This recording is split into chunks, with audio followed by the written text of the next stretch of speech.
was 6, I could name 3 great Americans: George Washington, Benjamin Franklin, and a fella named Tail Gunner Joe. I didn't know exactly who that last person was or why he was important, but my parents talked about him all the time. Before long, I could put a name on Joe: Senator Joseph McCarthy, the Republican senator from the state of Wisconsin. When Joe McCarthy died in disgrace, my parents were devastated. My mother said for years the communists had to kill him because he knew too much. And my father said, it's going to take a lot more Joes to save the country. Little did I know at that time that my father would soon be one of those Joes, an anti-communist fighter in the McCarthy tradition. In 1958, my parents found their ideological home, a home where they could hate communists and Democrats in equal measure. They joined the brand new populist, anti-communist, anti-federal government movement called the John Birch Society. My dad had met the founder of the society, Robert Welsh, 3 years earlier. And as soon as the Birch Society became real, my father was a member. My dad was the first member in the city of Chicago, and my mother was the second. My parents hadn't been members but a month or so when they handed me a form to sign. I signed on the line, and I too became a full-fledged adult John Bircher. I was 13 years old. Almost immediately when my parents joined the Birch Society, our house became all Birch all the time. My dad was promoted to the top leadership of the John Birch Society in early 1960, and he served as a member of the National Council for 32 years until his death. The John Birch Society envisioned 2 tasks for itself. Number 1, we were responsible for dismantling the communist conspiracy, a conspiracy that was within a couple of years of taking total control of the United States and merging it into the Soviet Union. And secondly, the John Birch Society believed in taking back our country. That meant the elimination of almost every program and every policy that had been enacted since Franklin Roosevelt was president. So if you can imagine, that meant Social Security, unemployment compensation, all regulations, including nuclear regulation, the end of the highway system, all civil rights legislation, virtually everything that we have come to think about as part of contemporary American life. Rumors surfaced about a book, a secret manuscript. At a meeting in Glenview, Illinois in 1960, talking to 200 people, a woman in the audience asked my father about that book. My dad said what he'd always said: there is no such book. Unfortunately for him, the woman in the audience had a copy. She took it out, opened it, and read the most damning sentence: that President Dwight David Eisenhower, a Republican, the hero of World War II, the defeater of the Nazis, was himself a dedicated communist.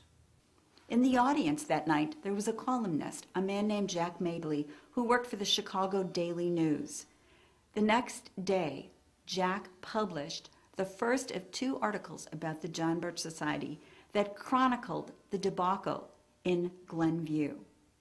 Those stories spread across the national news, and within no time, the Birch Society was at the center of a media firestorm, somewhat like the media firestorms we have today, except this one didn't last 72 hours. This one lasted for years.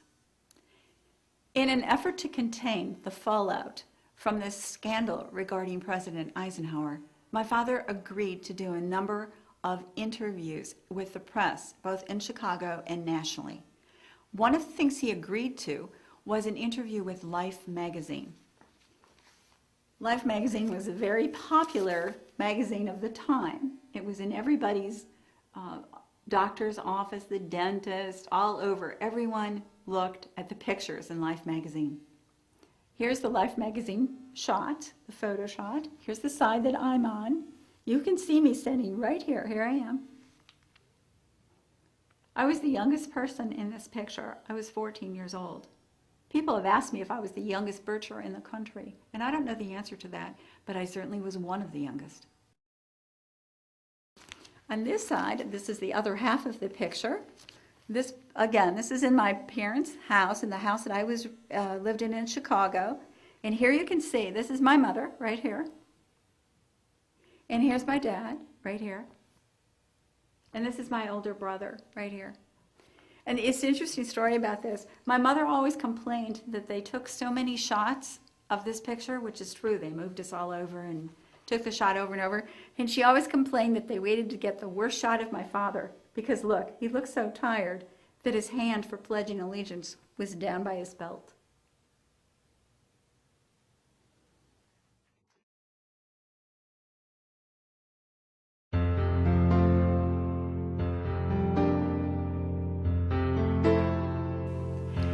It was in 1963 that I had my very first little hiccup of a question of the beliefs of the John Birch Society. That was the year of the Birmingham riots. That was the year when Dr. Martin Luther King was imprisoned. And that was the year in August when a friend of mine said, "Turn on the television." And I did.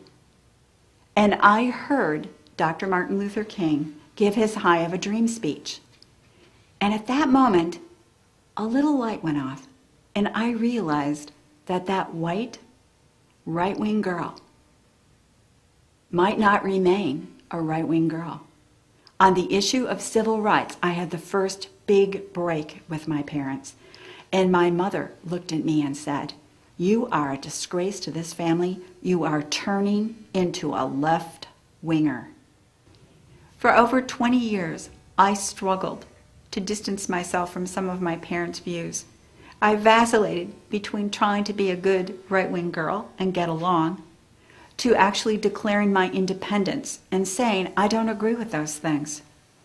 Ultimately, when I finally broke with my parents, it left a deep chasm between us, a chasm that was never healed. My father said to me, "You are a disgrace to your mother and to me." My mother said I was a traitor to the country and to the family. One afternoon I asked my mother, I said, "Mom, what happens if you actually are able to take control in the United States and do the things that you're interested in doing? What happens to the poor? What happens to the sick? What happens to the disabled, the unemployed?" She looked at me and she said, "It doesn't matter. It's all about the Constitution." I said, "Mom, the Constitution will not feed a hungry child." And she said, "That's not my concern." Another day, she made a promise to me. She said, "Claire," she said, "I promise you this, our day will come. The day is coming when all the liberal socialists like you will fail, and we will be ready." At the time, I thought my mother was wishful thinking. Almost, the thoughts of an old lady looking back at her life. But it turns out that she knew things that at the time I didn't understand.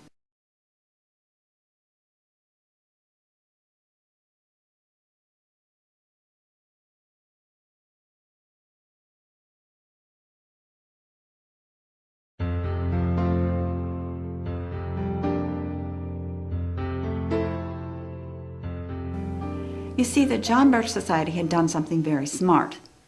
It had actually used a lot of money, Birch money, and it had populated tax-free foundations and policy think tanks where politicians were educated and policies were actually written.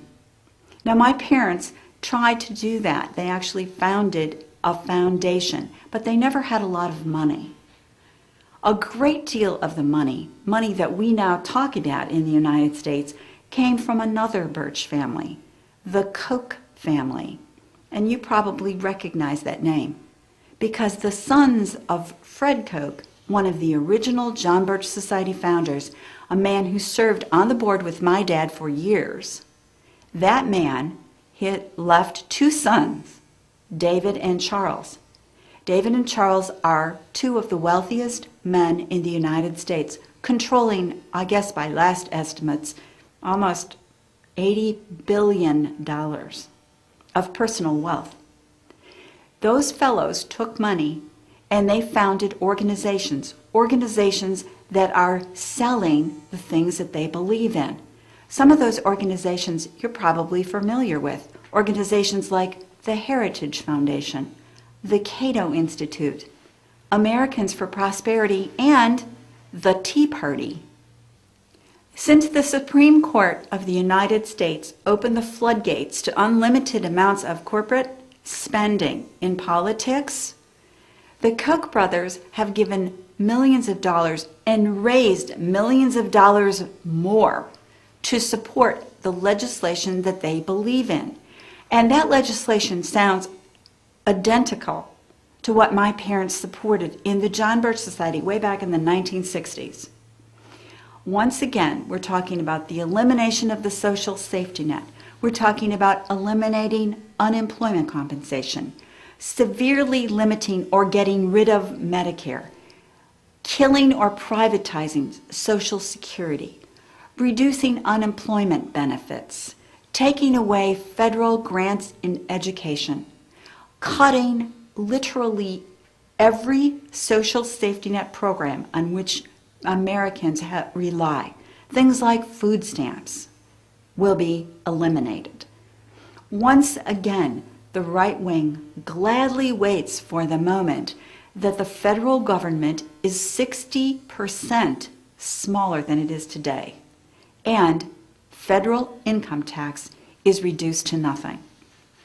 In this new utopia, the one that we hear talked about so casually and so eagerly on the right wing, we're going to have this great libertarian government with no rules, no regulation, and suddenly businesses are going to be free to make unlimited money, and the rest of us are going to be left with a very tiny, ineffective government. In the 2010 election, as I'm sure you're all aware, a conservative tsunami rolled over America. Suddenly, interestingly enough, for a country that had elected a Democratic president with a 10 million vote majority just 2 years before, this was a stunning lurch to the right. And I don't know about you, but a whole lot of people I knew were totally shocked and surprised by this rapid and unexpected change. I have to tell you, I wasn't one of those people. I had listened to the anti-government rhetoric and to the big money infusions and to the anti-tax mentality and the no regulations, and I recognized something that I'd known for years. I knew that this was a new coalition of old ideas, old Birch ideas, with libertarian ideas, with big corporate ideas, and with very fundamentalist Christian ideas.